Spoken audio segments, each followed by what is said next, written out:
This time I have a Tascam DA30Mk2 digital audio tape deck that was shipped in from a viewer. This one is not loading correctly. Now, the owner of it tried to change belts and he took it apart himself and he thinks he may have dropped a screw inside it. Now, the thing is, where did that screw go? We're going to have to disassemble the mechanism to see if we can find where this missing screw is and, more importantly, get the unit working. Let's check it out. The fellow that sent me this one also sent me a tape. He said, here, I got a tape, a gift for you with some music on it. But the post office managed to trash the tape. This is the tape. When I opened it up, you'll see that there's a dent right there.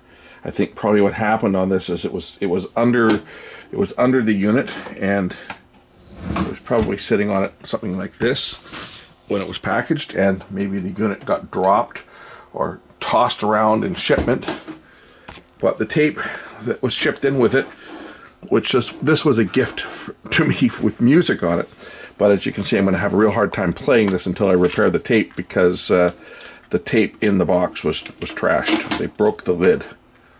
So I'm going to have to get another tape and take the lid off, or maybe I can glue this. That might be something worth trying. Maybe I'll try gluing this piece, and we'll do a video on that and see whether I can glue this piece back together and put it onto this tape so that I can listen what's on here. Yeah, that might be an idea for another video, because everything else is complete on this tape other than the fact that the lid got trashed during shipment. I get my email again, and I get messages from viewers wanting, asking me questions and asking me about sending stuff in for repair, and most of them are comments to YouTube comments that people make. And then I keep getting these abuse. Now I'm getting abused at Bluehost.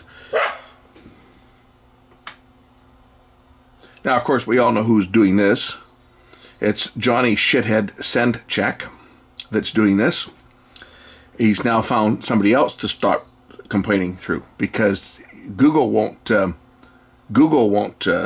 listen to him anymore. So now he's getting no reply at Salesforce. Let's just see who the 19 recipients are, shall we? AnnieHotmail.com. Gee, I wonder who the hell that is. I'm getting this message.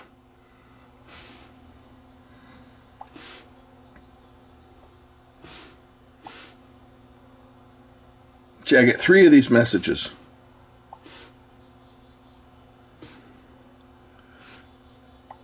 But the recipients are, if I look at all these recipients, these are all the recipients he's sending messages to, right?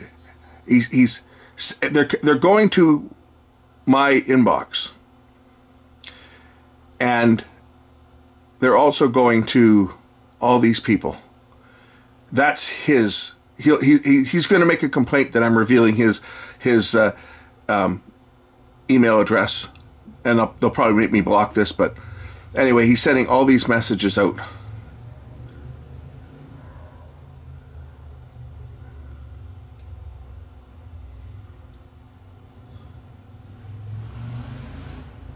And it's just an ongoing. It's just ongoing. Now I wonder which video he's complaining about here. Let's just see if I can look up the video that is being complained about here. Let's just look at on YouTube and see whose video this is. Be smart with your money. Switch today. And get this. $400. This is not even my video. This is not my video that he's complaining about, but I'm getting a carbon copy of it. Family card game. This is a video that's by, who is it by? Hi everybody, welcome back to this solder and chat version of this clip right here for the second time. So I'm getting... When I moved the camera into its position where we're going to be shooting from, I didn't realize I kicked out the little power cord from my microphone. So I'm getting spam complaints from this goofball. Let's see whether it's the same video he's complaining about here. Let's just see which one this is.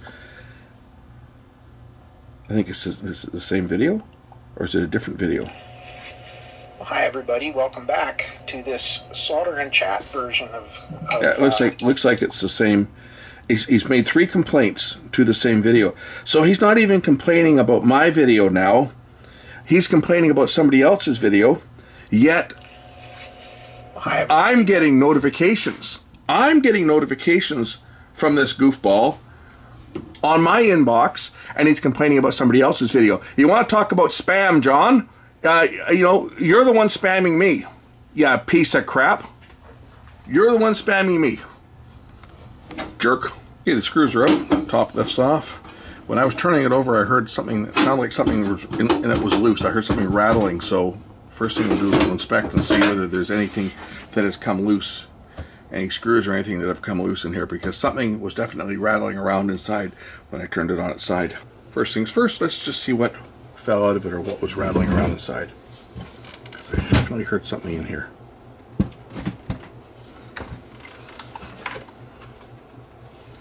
Oh, this spring is off for one. Maybe that's what I heard. Maybe I heard that spring rattling around.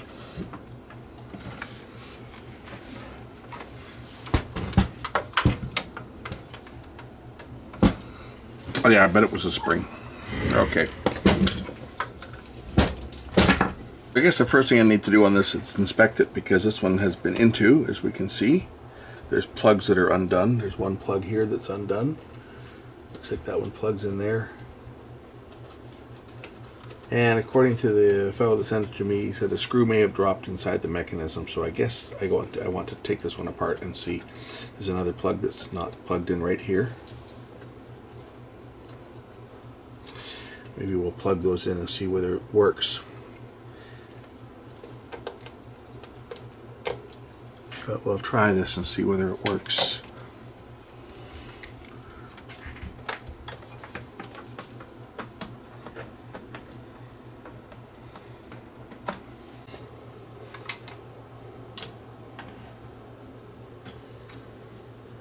Okay, that part works. Okay, so the drawer is not closing. So we have to figure out why the door is not closing. That's one problem.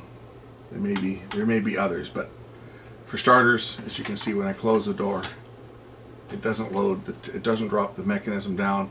It doesn't attempt to load the tape. So we'll pull the mechanism out and see why it's not loading. It almost looks like the mechanism's hanging up. It's not going all the way in. Oh, it's not straight. The mechanism's not straight. It's crooked. If you look, you can see the mechanism is not straight.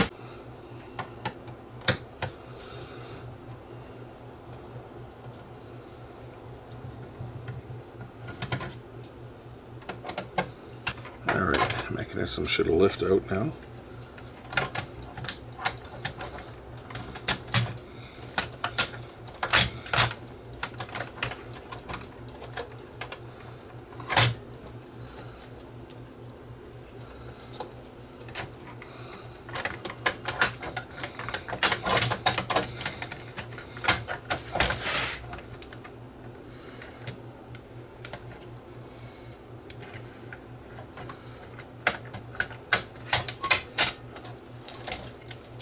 Oh, there's a screw missing from the bottom here. Well, that might be why it's not closing properly. Let's just try it with the mechanism out like this and try not to take my fingers off. No, still got a problem. Still not going all the way down. So, let's pull the mechanism or unplug it and see what is not working.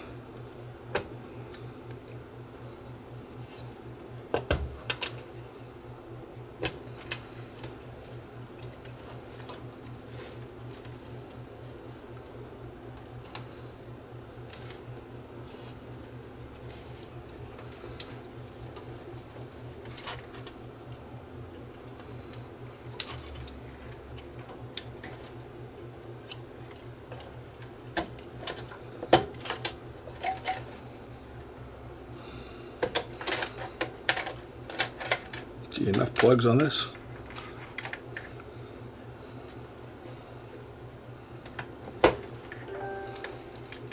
Okay, I got a new screw for the tape door, the cover. Just a standard metal type screw.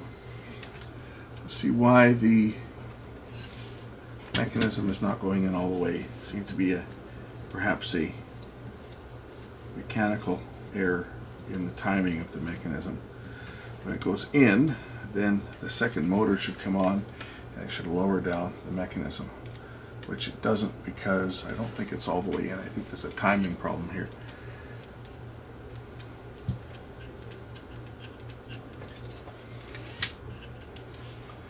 See, that's controlled by this other motor down here on the bottom.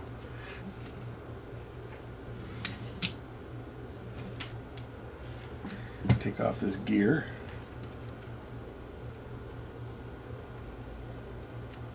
Yeah,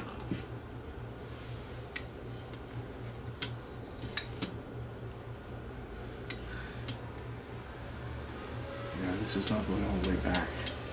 It's hitting something. Because the fellow that owned it said he thought a screw might have dropped into it. That might be what's jamming this. Might be a little screw underneath here that's sticking. So I got to take this whole mechanism apart to see that, and that comes out with there's just a couple of screws that hold this whole basket assembly on. So we'll just remove the deck from this basket assembly. There's 3 screws that hold this together.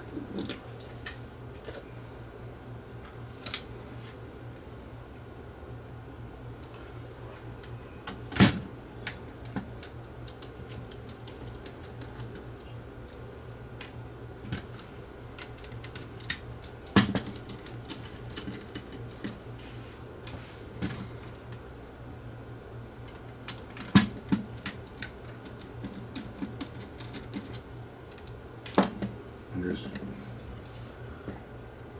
gum from the old belt that was replaced in it that's still on the pulley.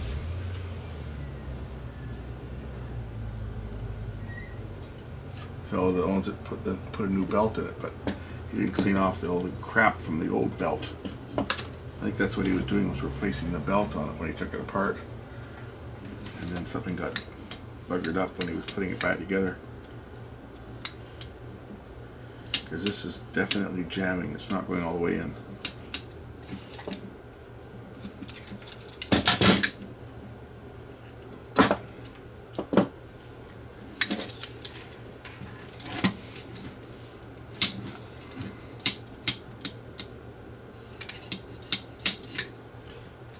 Of course, that prevents the mechanism from dropping down because it's not all the way into position.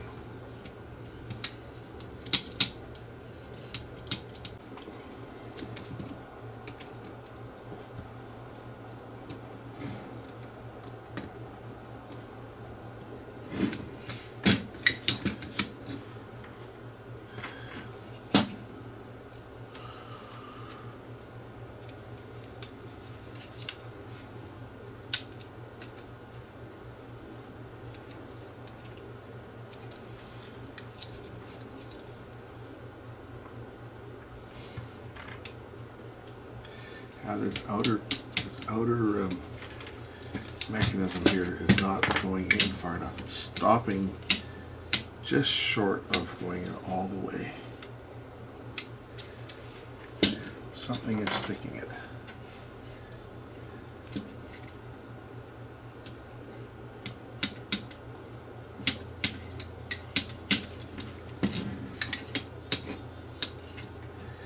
Is it this plate that's sticking?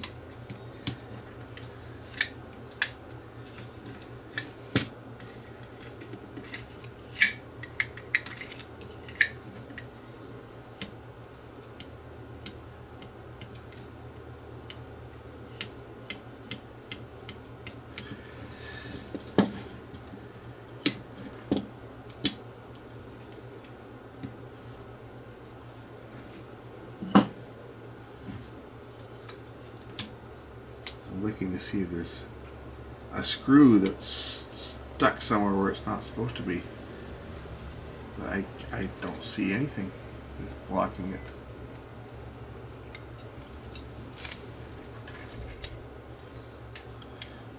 I mean, that screw that fell out of here and fell into the mechanism would be the obvious thing to think about, but it's I don't see it.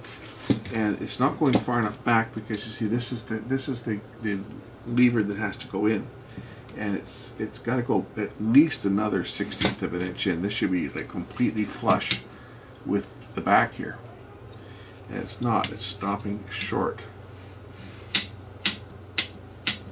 And it seems like it's hitting something at the front here. Is what it seems like it's hitting. Like this should go back further. Is this hitting something? I wonder if it's under here. I bet, you know what? I bet it's under this. I bet the screw is underneath this. Let's just take it apart again. I bet it's under here, and it's stopping this plate from going back far enough. See, that I think needs to go all the way back to here. I bet you it's under here.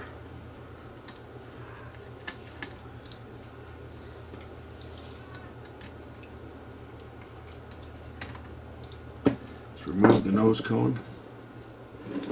Ah! I knew it. I knew it. There it is. Right there. There's the screw that was missing. Okay, let's just pick that out of there.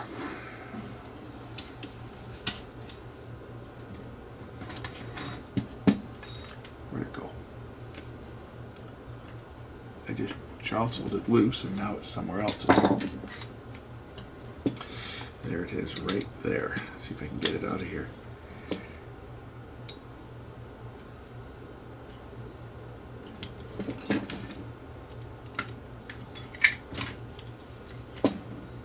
Maybe I can drop it out behind.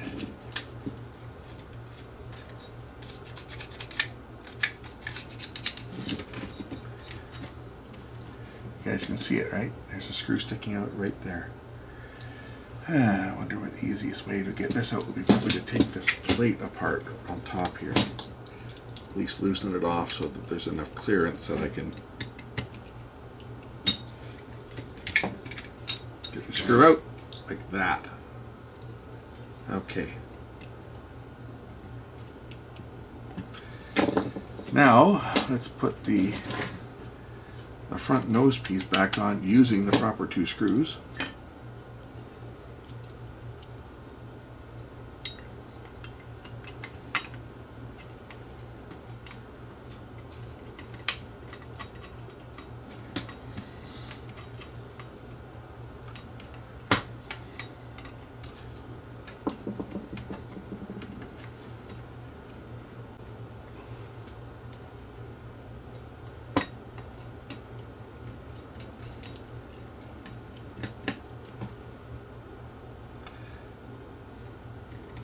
I ran into a guy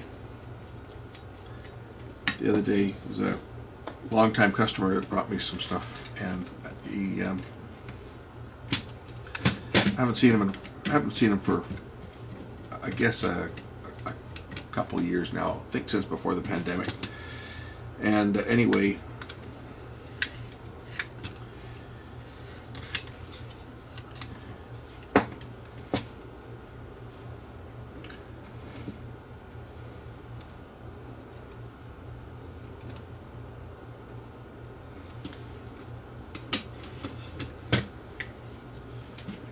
all the way in now, I think. Yeah, that's better. I think I got the timing on this correct. We'll just put a tape in here and just see how the tape goes in. That's going to go in a bit more. I'm going to pull this gear out just so that I can make sure that the timing is correct.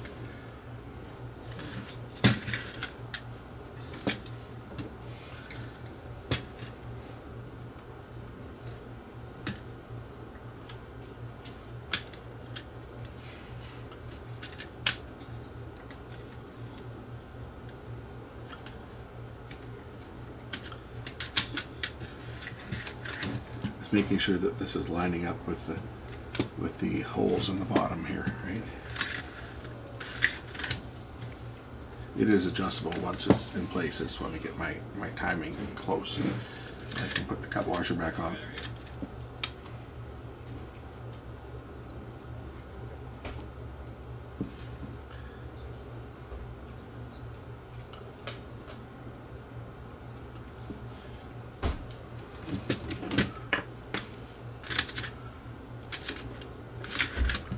Now when I flip the other lever here, it will drop the tape down like that, which is what it's supposed to do. And I'm still off by a little bit. I gotta just move this by like 1 tooth or so. Probably just adjust the screws here on the side just to get the alignment right. So I want to make sure that the tape lines up with the holes in the bottom here, so that when the cassette drops down, we're not going to have alignment problem. There we go. Yeah, that looks good there. So let me tighten down these screws here on the side here that hold the mechanism in place so that it can't slip. Okay, let's release this tape and remove the tape. I'll put the main gear back in place. Anyway, I was starting to tell you a story about a guy that is a long-time customer I've had for probably,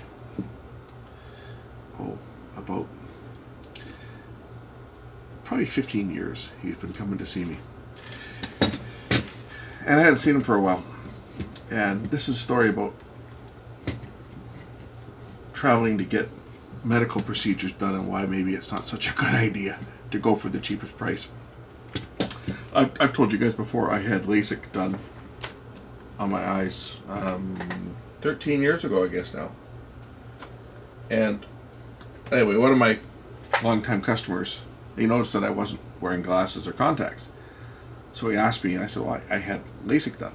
You know, asking me how my vision is. My vision is 20/20. I don't even need glasses to read, other than, you know, I use like these cheap +1. These are the weakest reading glasses you can get. They're +1, and I use them just for very close work if I'm working on something fine. I don't need them for reading my computer screen or my phone or the newspaper or anything else. I just use them when I'm in real close. Like when I'm in close, my face is literally within, you know, 6 or 8 inches of what I'm working on, because I get it right in close. So I use them just for that. Anyway, it's something he always, you know, toyed with doing. But his problem was the cost.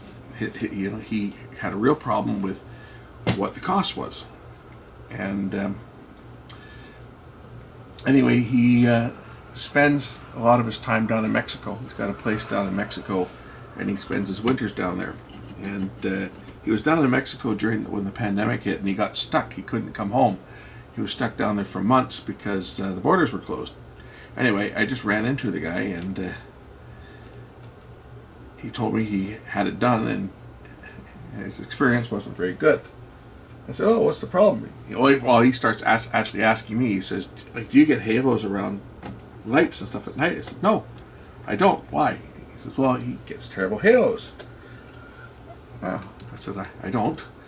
And then it dawned on me what had happened was he had an very old procedure done. I said, so tell me, how much did it cost you to have it done? He says, $400. I said, for both eyes? He said, yeah. I said, so you went to a place in Mexico that did laser surgery on both your eyes for $400. Mine cost like, I think $3,300 or $30. I think it was $3,300 is what I paid.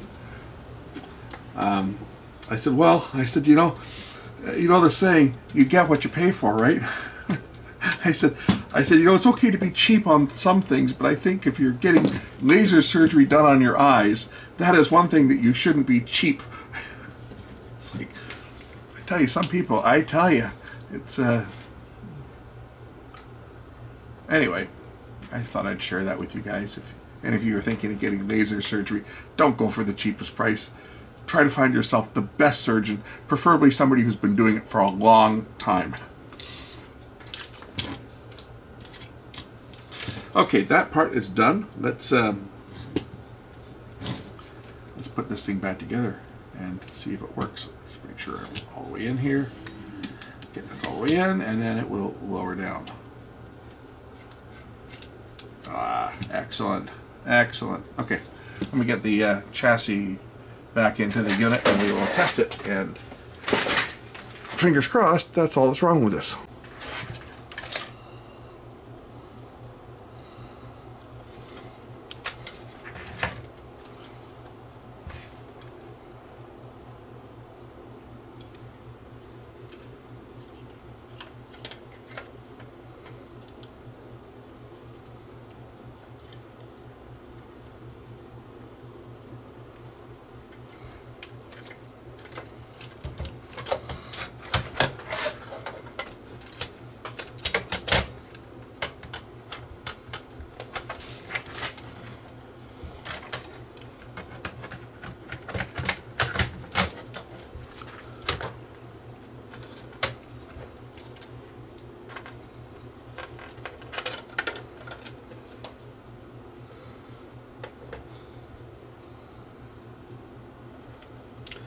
Tascam were pretty good. They had their plugs were keyed and specific sizes, so you just kind of put the plugs in where they go, and there's only certain plugs that go into certain ports or certain sockets, I should say. They all are keyed.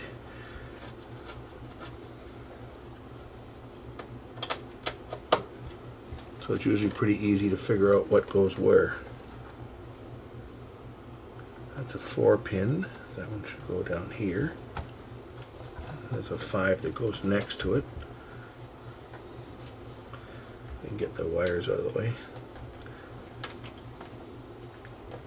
And the 5 should go next to it over here, I think. This one goes down here.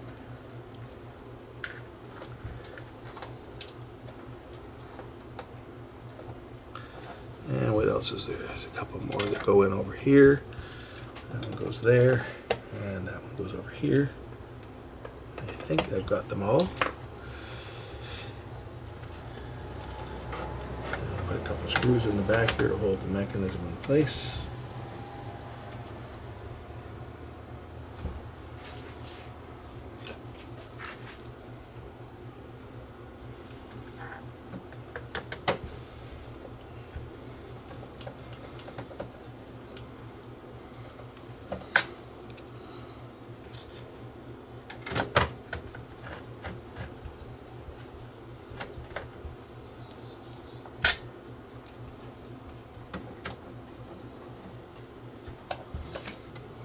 This screw or this spring went onto, I'm trying to remember where this goes on this one. I think it went over here somewhere. It goes onto the basket, if I'm not mistaken.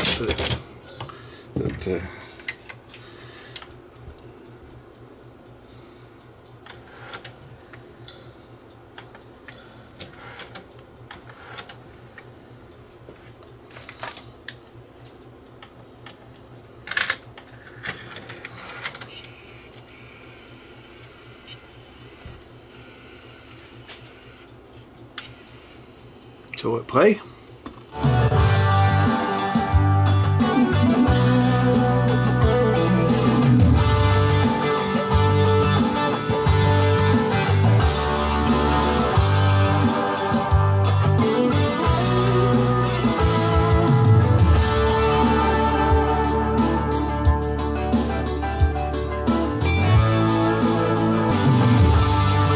Cue it to the next track.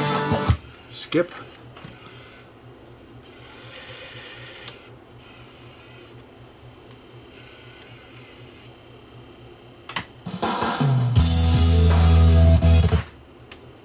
That's damaged tape.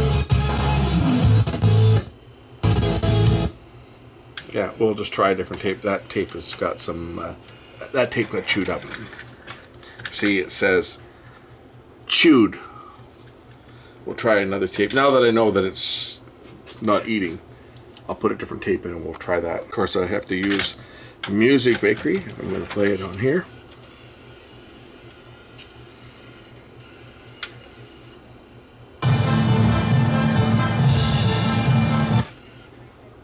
That's not Music Bakery, it's in the wrong box.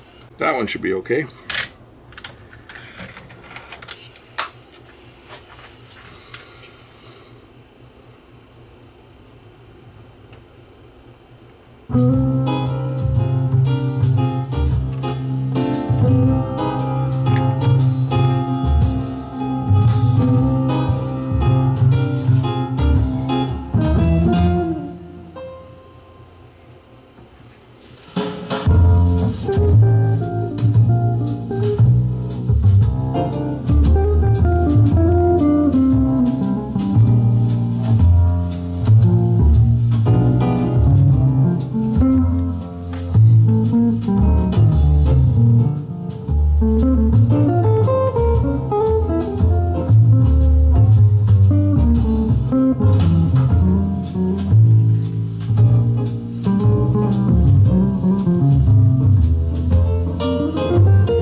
So I've had it playing for a while here, skipping tracks.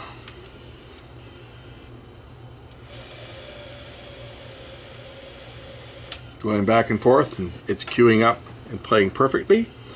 So I think it's fairly safe to say that the problem on this one has been resolved. I'll be putting this one back together, getting it boxed up and ready for the long return trip.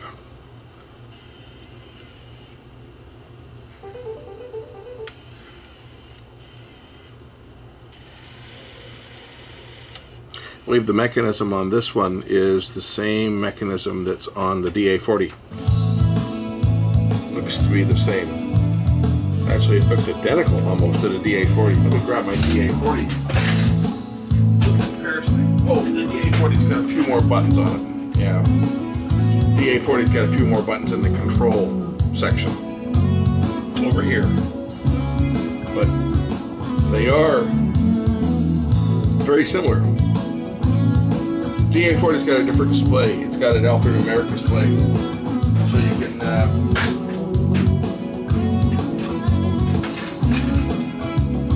enter your CD text. Like when these machines were used in the recording business to master, and a lot of recordings were mastered on a DA40, sent to the CD pressing plant. So when they were doing their mix down, the engineer to put in the CD text onto the tape that would be transferred over to a CD when it was transcribed over to a digital disc. And that's the big difference. This one here just has a standard, you know, VU meter with a standard 7-segment time code display, basically. I don't know if this one displays time code. Remaining time, counter, absolute time, so it only displays down to the second, whereas the DA40 will display hours, minutes, seconds, and frames, as well as any text that you want to put on to the tape, which will display on playback. That's the step up, so it's got a little more control. Sound quality wise, though, going to be identical. Okay, I think I can rewind this tape now. We'll go into full rewind. I can throw this one back together and send it on its way, because this one's done.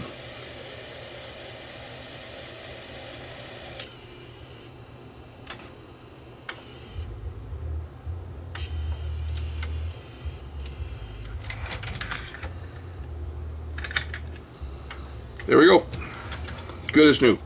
Thanks for watching.